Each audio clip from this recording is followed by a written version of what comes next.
যে আয়াত থেকে আজকে তাফসির হবে, এই সূরাটা হচ্ছে সূরাতুজ জুমার। সূরাটির নাম কি? সূরাতুজ জুমার। সূরাতুজ জুমারের ৭১ নম্বর আয়াত থেকে আজ ইনশাআল্লাহ তাফসির হবে। মুখতাসার সময়ে মুখতাসার ব্যাখ্যা বলা এবং শোনার তৌফিক দান আল্লাহ পাক যেন আমাদেরকে করেন, আমরা বলি আমিন।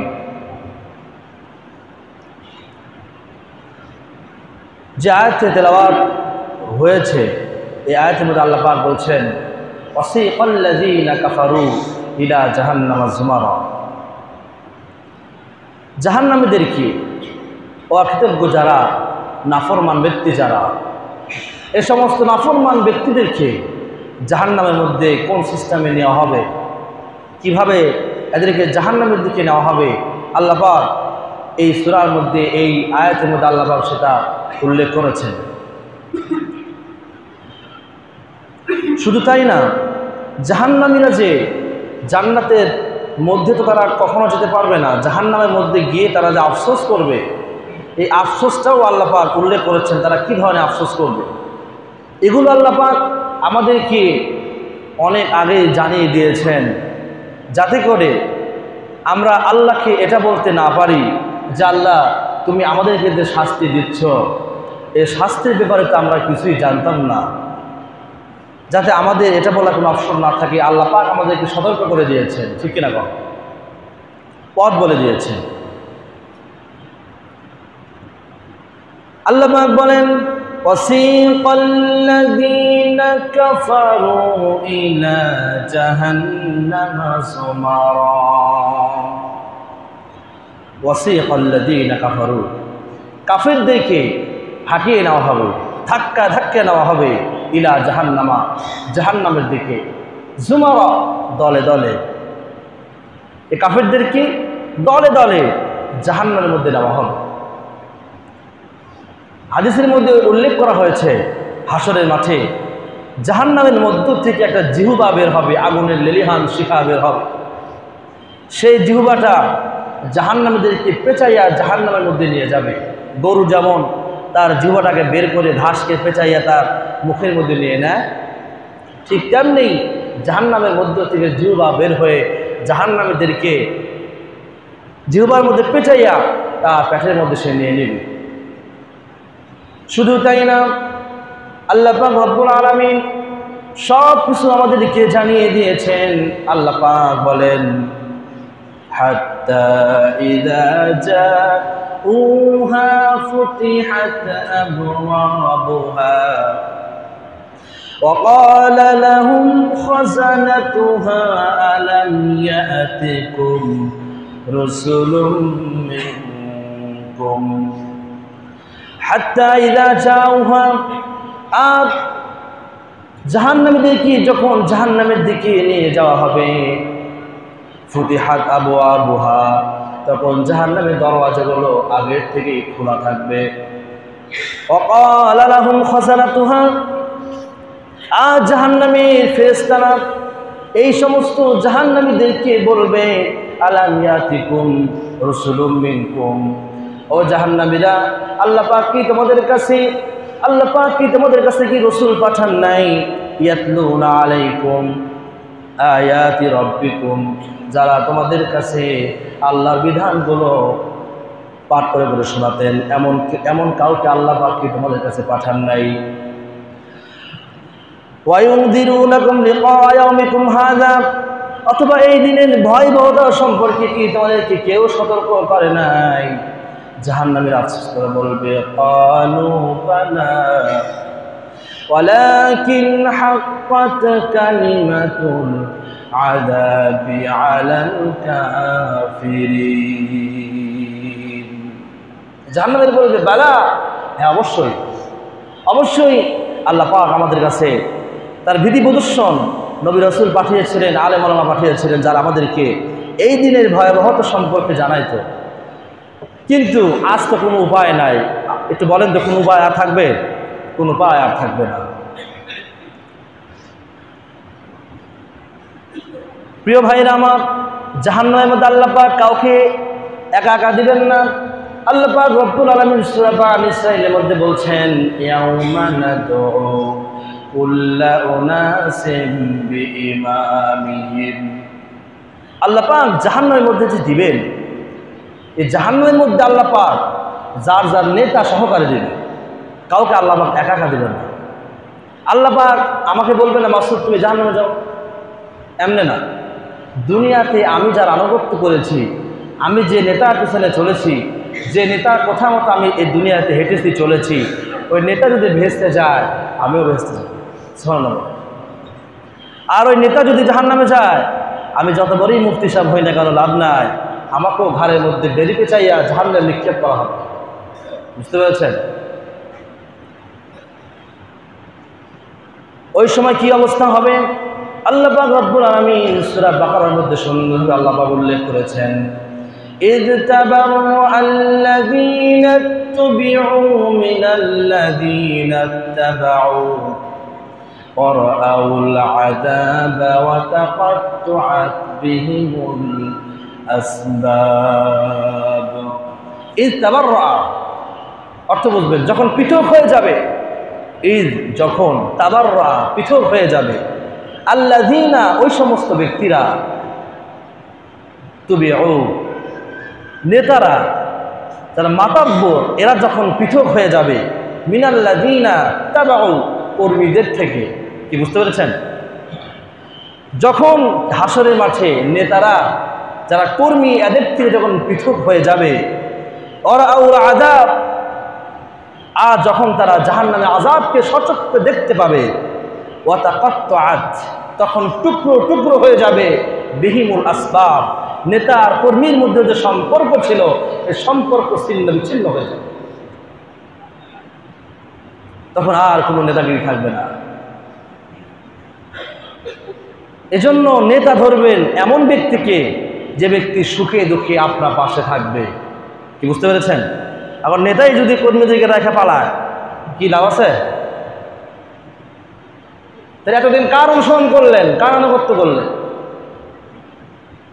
আল্লাহ পাক বলেন, লাকাদ কানা লাকুম ফি রাসূলিল্লাহি উসওয়াতুন হাসানাহ। আল্লাহ পাক বলে তোমাদের আদর্শ, তোমাদের উত্তম আদর্শ আর সুন্দর চরিত্র রয়েছে তোমাদের রাসূল মুহাম্মদ রাসূলুল্লাহ সাল্লাল্লাহু আলাইহি সাল্লামের মধ্যে। আম্মা জান আয়েশা সিদ্দিকা রাদিয়াল্লাহু তাআলা আনহাকে একদিন প্রশ্ন করা হলো, আম্মা জান আমাদের নবীর আচরণটা কেমন ছিল, আমাদের নবীর ব্যবহারটা কেমন ছিল? যখন এটা প্রশ্ন করা হলো, আম্মা জান আয়েশা বলেন, ও নবীর সাহাবীরা তোমরা শোনো, ও নবীর সাহাবীরা তোমরা কি আল্লাহর কোরআন পড়ো নাই? সাহাবীরা বললেন, আম্মাজান হ্যাঁ আমরা আল্লাহ কোরআন তো পড়েছি। আম্মাজান বলেন, আল্লাহ কোরআনের মধ্যে তোমরা যা যা পড়েছো আল্লাহ রাসূলের আদর্শ ঠিক তেমনই। সুবহানাল্লাহ, ঠিক তেমনই আল্লাহ রাসূলের আদর্শ এত সুন্দর। সুবহানাল্লাহ বলেন, এত সুন্দর আদর্শ। তো সেই নেতাকে ধরতে হবে যে নেতা দিয়ে দুনিয়াতেও কাজ হয়, আখিরাতেও কাজ হয়। বিশ্বাস করেন, একটা কথা সব সময় মাথায় রাখবেন, সেটা হলো এমন নেতা ধরতে হবে যে নেতা দিয়ে দুনিয়াতেও কাজ হবে, আখিরাতেও কাজ হবে। আর কবরের মধ্যে গেলে যে নেতার নাম বললে পাছার চামড়া থাকবে না, সেই নেতার অনুসরণ করা যাবে। কবরের মধ্যে যখন মানুষ যাবে প্রশ্ন করা হবে তিনটা। কয়টা? আপনি যতই দুনিয়াতে ঘরের মধ্যে বসে থেকে জিকির করেন, আমার রব আল্লাহ, আমার দিন ইসলাম, আমার নবী মুহাম্মদ রাসূলুল্লাহ, লাভ হবে না।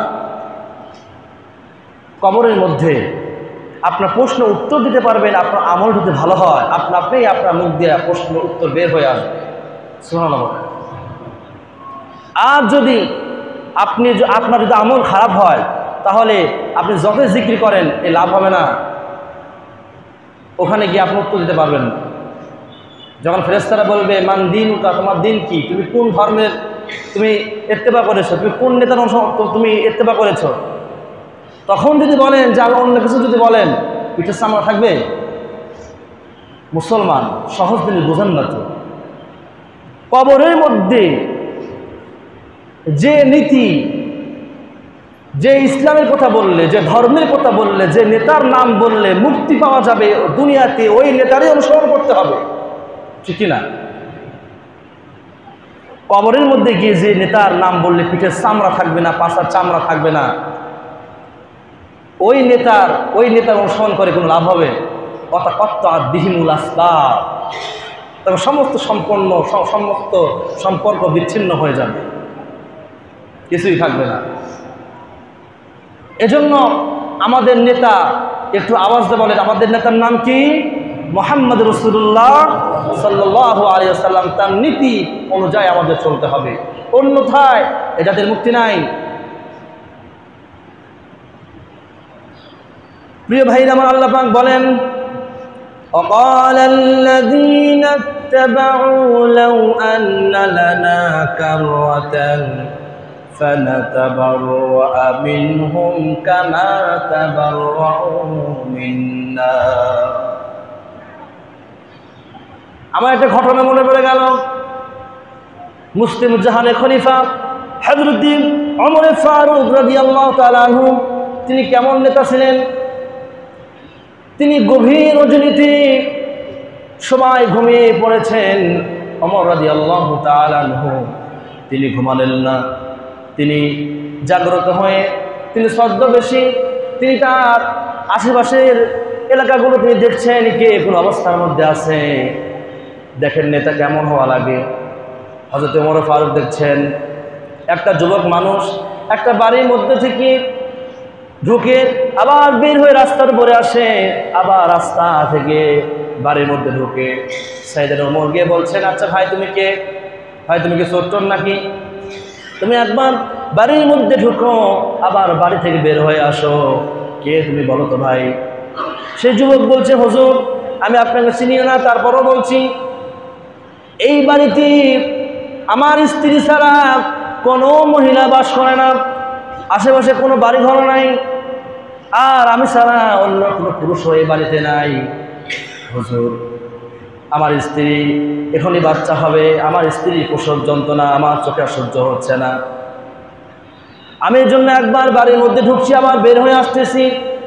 খলিফাতুল মুসলিমিন, অর্ধ জাহানের বাদশা, তাম পৃথিবীর অর্ধেক এই জাহানের বাদশা, পৃথিবীর বাদশা ওমর রাদিয়াল্লাহু তাআলা আনহু, তিনি সে যুবককে বললেন, ভাই একটু দাঁড়াও তো, দেখি আমি তোমার জন্য কিছু সাহায্য করতে পারি কিনা। একটু পরে ওমর রাদিয়াল্লাহু তাআলা আনহু একজন মহিলাকে সাথে আনলেন, আর এই যুবককে বললেন, যুবক তুমি ঘর থেকে বের হয়ে আসো, আমি একজন নার্স এনেছি। সেই যুবকটা ঘর থেকে বের হয়ে আসলো। একটু পরে ওই মহিলাটা বাচ্চা নিয়ে ওমরের সামনে এসে বলছে, হুজুর এই যে বাচ্চাও সুস্থ আছে, বাচ্চার মাও সুস্থ আছে, কোনো সমস্যা নাই। সেই যুবকটা খুশি হয়ে গেল। সেই যুবকটা একটা থলের মধ্যে কিছু টাকা পয়সা হযরত ওমরের সামনে এনে বলছেন, ভাই আমি তো আপনাকে চিনি না, এই যে কিছু অর্থ করি আছে, আপনি যে একটা নার্স একটা যে সেবিকা নিয়ে আসছেন, এই সেবিকা আজ আমরা অনেক বড় সাহায্য করলো, হুজুর ওই সেবিকাকে আপনি এই অর্থগুলো দিবেন, আর কিছু অর্থ আপনি নিজেও নেবেন। হযরত ওমর ফারুক বলছে, হে যুবক শোনো, আমি যে একজন সেবিকা তোমার বাড়িতে নিয়ে আসলাম, এটা অন্য কোনো মহিলা না, এটা স্বয়ং আমার স্ত্রী, আর তুমি কি আমাকে চেনো নাকি? সে যুবক বলছে, হুজুর আমি তো আপনাকে চিনি না। হযরত ওমর ফারুক বলছে, শোনো, অর্ধ জাহানের খলিফা ওমরের নাম কি তুমি শুনেছ? যুবক বলছে, হুজুর ওমরের নাম শুনলেই গায়ের পশমগুলো ভয়ে খাড়া হয়ে যায়। সাইয়েদনা ওমর বলছে, শোনো আমি সেই ওমর। যখন বলছে আমি সেই ওমর, সেই যুবকটা মনে হচ্ছে তার পায়ের নিচে আর মাটি নাই। সেই যুবকটা ওমরের হাত চেপে ধরে বলছে, হুজুর আজকে আপনি আমার জন্য যত কষ্ট করলেন, আপনি আমাকে মাফ করে দেন, আপনি আমাকে শাস্তি দিয়েন না। সাইয়েদনা ওমর বলছে, ভাই শোনো, তুমি উল্টা কথা বলো না, উল্টা দোয়া করো না, কিয়ামতের মাঠে আল্লাহর কাঠগড়ায় তুমি আমাকে আসামি ভাবে তুমি আমাকে দাঁড় করায়ও না। যে তোমার স্ত্রী বাচ্চা হবে কত কষ্ট পাচ্ছিল, তুমি বলার আগে যে আমি সেবিকা তোমার বাড়িতে নিয়ে আসতে পারি নাই, এই বিষয়ে কিয়ামতের মাঠে আল্লাহ কসম করে বলছি তুমি আমাকে আসামের কাঠগড়া দাঁড় করায়ও না। এই হচ্ছে অর্ধ জাহানের খলিফা, অর্ধ জাহানের বাদশা। কেমন তিনি ছিলেন, যেমন তার রাগ ছিল।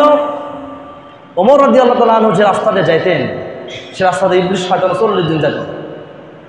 এতটা বাঘের মতো ব্যক্তি ছিলেন তিনি, ওমর রাদিয়াল্লাহু তাআলা আনহু। তার শাসনামলে একই ঘাটে বাঘ আর হরিণ পানি খেত। কোনো রকম সবাই একটা আতঙ্ক ছিল, ন্যায় বিচার প্রতিষ্ঠা হবে। এই ওমর রাদিয়াল্লাহু তাআলা আনহু একদিন বাজারে গেলেন। বাজারে যাওয়ার পরে তিনি একটা ঘোড়া ক্রয় করলেন। ঘোড়াটার দাম দর হয়ে গেল। ওমর রাদিয়াল্লাহু তাআলা আনহু ঘোড়ার দাম দিয়ে দিলেন। ঘোড়ার দাম দেওয়ার পরে ঘোড়ার পৃষ্ঠে আরোহণ করে তিনি আসতেছেন বাড়ির দিকে। একটু রাস্তা আসতে না আসতেই সেই ঘোড়াটা বিকলাঙ্গ হয়ে গেল, চারটা পা অবশ হয়ে গেল, জমিনে বসে পড়ল। ওমর রাদিয়াল্লাহু তাআলা আনহু রেগে গেলেন।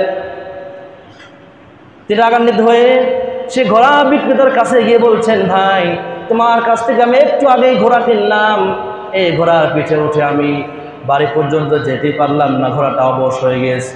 তোমার ঘোড়া তুমি ফেরত নাও, আমার টাকা আমাকে ফেরত দিয়ে দাও। সে ব্যক্তি বলছে, ভাই শোনেন, আমার ঘোড়া যখন আপনি আমার কাছ থেকে নিলেন তখন কোনো সমস্যা ছিল না, সুন্দর ঘোড়া আপনি আমার কাছ থেকে টাকা দিয়ে ক্রয় করেছেন, এখন এই ঘোড়া আপনার আর টাকা হলো আমার, সুতরাং আপনার ঘোড়া মরুক না বাসুক ওদের দেখার বিষয় আমার নাই। সেই দিনে ওমর কোনো মধ্যে ছাড়ে না, না তোমার ঘোড়া তুমি না, টাকা আমারে দাও। এক পর্যায়ে ওমর বলছে, শোনো, আমাদের মধ্যে দ্বন্দ্ব করে কোনো লাভ নাই, চলো আমরা বিচারকের কাছে চলে যাই। সেই সময় বিচারক, অর্ধ জাহানের বিচারক, তার কাছে তিনি গেলেন ওমর ফারুক। যখন তিনি সে বিচারকের আসনে আসলেন, বিচারক আসন থেকে দাঁড়িয়ে গেলেন, হুজুর আপনি আমার খলিফা, অর্ধ পৃথিবীর বাদশা, আপনি কেন এখানে আসলেন, কি হয়েছে আপনারা বলেন তো। সেদিন ওমর বলছে, ভাই এই যে আমি একটা ঘোড়া কিনেছি, ঘোড়া ক্রয় করার সময় কোনো সমস্যা ছিল না ঠিকই, কিন্তু ক্রয় করে একটু পরে ঘোড়াটা অবশ হয়ে গিয়েছে, প্যারালাইসিস হয়ে গিয়েছে। এই ব্যক্তিটা আমি বলছি আপনার ঘোড়া আপনি ফিরিয়ে নেন আর আমার টাকা আমাকে ফেরত দেন। এই ব্যক্তিটা কোনো মতে সেটা করছে না। বিচারক বলছে, হুজুর শুনেন, আজকে বিচারের রায়টা আপনার বিপক্ষে চলে যাবে।